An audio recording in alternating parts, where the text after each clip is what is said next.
Dans cet audio, vous allez comprendre pourquoi faire moins peut vous apporter plus.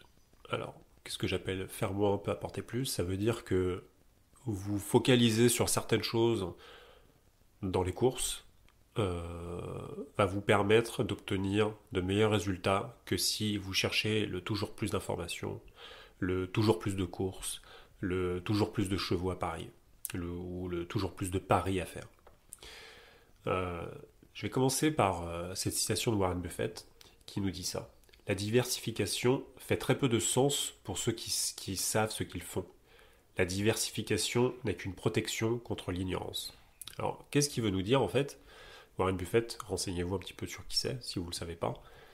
En fait, il nous dit grosso modo que se diversifier, mais ça peut être pas forcément, c'est pas forcément des questions d'argent en l'occurrence, c'est un peu partout quoi, si vous voulez dans la vie. En fait, à vous éparpiller un peu de partout, ça vous donne une espèce d'impression de sécurité où vous allez accumuler de l'information, vous allez essayer de vous protéger contre ci, contre ça, vous allez avoir un plan A, un plan B, un plan C, un plan D. Et au final, en fait, c'est pas ça qui marche, quoi, si vous voulez.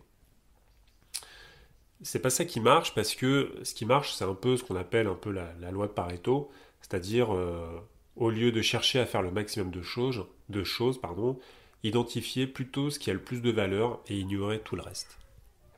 Alors vous savez, il y a une stratégie japonaise dans les années 70 euh, qui, à propos de la fabrication des télévisions.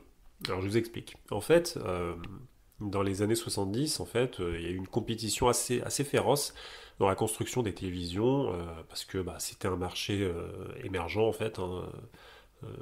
C'était vraiment en plein boom, hein, si vous voulez.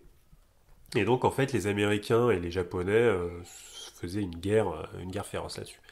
Et en fait, les Japonais se faisaient démonter. Ils se faisaient complètement démonter par les Américains. Pourtant, les Américains, ils n'avaient pas des télés absolument génialissimes, quoi, si vous voulez. Ils n'avaient pas un avantage au niveau du matériel.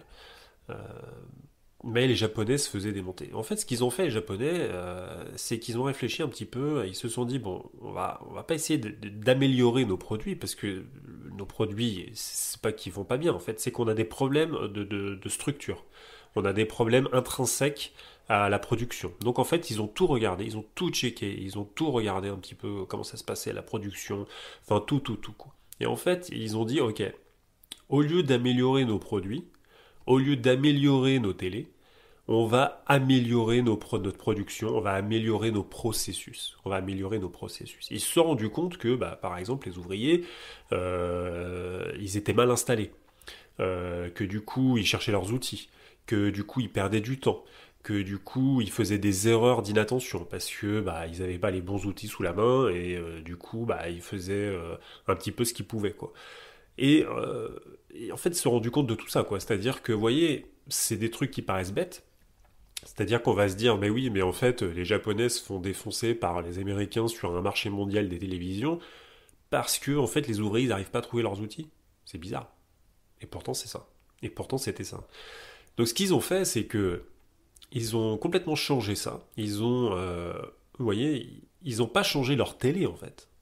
Ils n'ont pas changé leur télé. Ils ont changé la manière de les produire. Ils ont amélioré les processus. Ils n'ont pas rajouté des processus.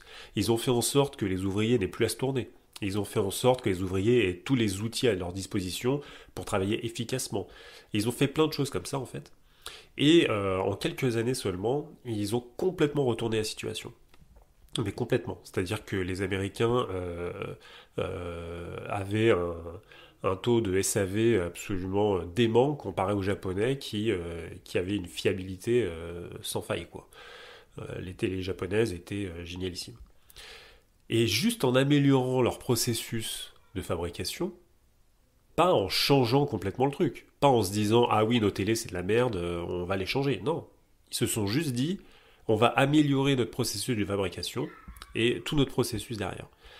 Et, euh, et du coup, si vous voulez, c'est ça en fait que vous devez avoir en tête quand vous allez commencer à une journée à parier.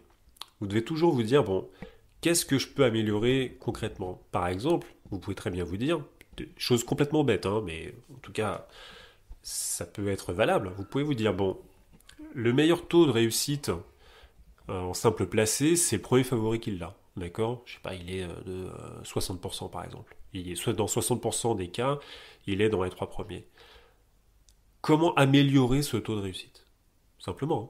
Vous voyez? Vous n'allez même pas essayer de rajouter des filtres et sans arrêt des filtres et tout ça. Non, non, vous allez juste dire, ok, comment améliorer ce taux de réussite?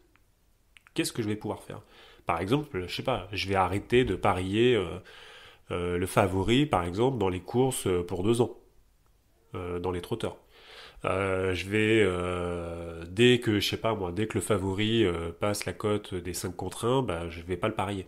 Ouais. Ce genre de choses. Je dis pas que c'est ça qu'il faut faire, hein, d'accord? Qu'on se comprenne bien. L'idée, c'est de faire moins pour obtenir plus. Et pour obtenir mieux, surtout. Ok? Essayez de réfléchir un petit peu à ça.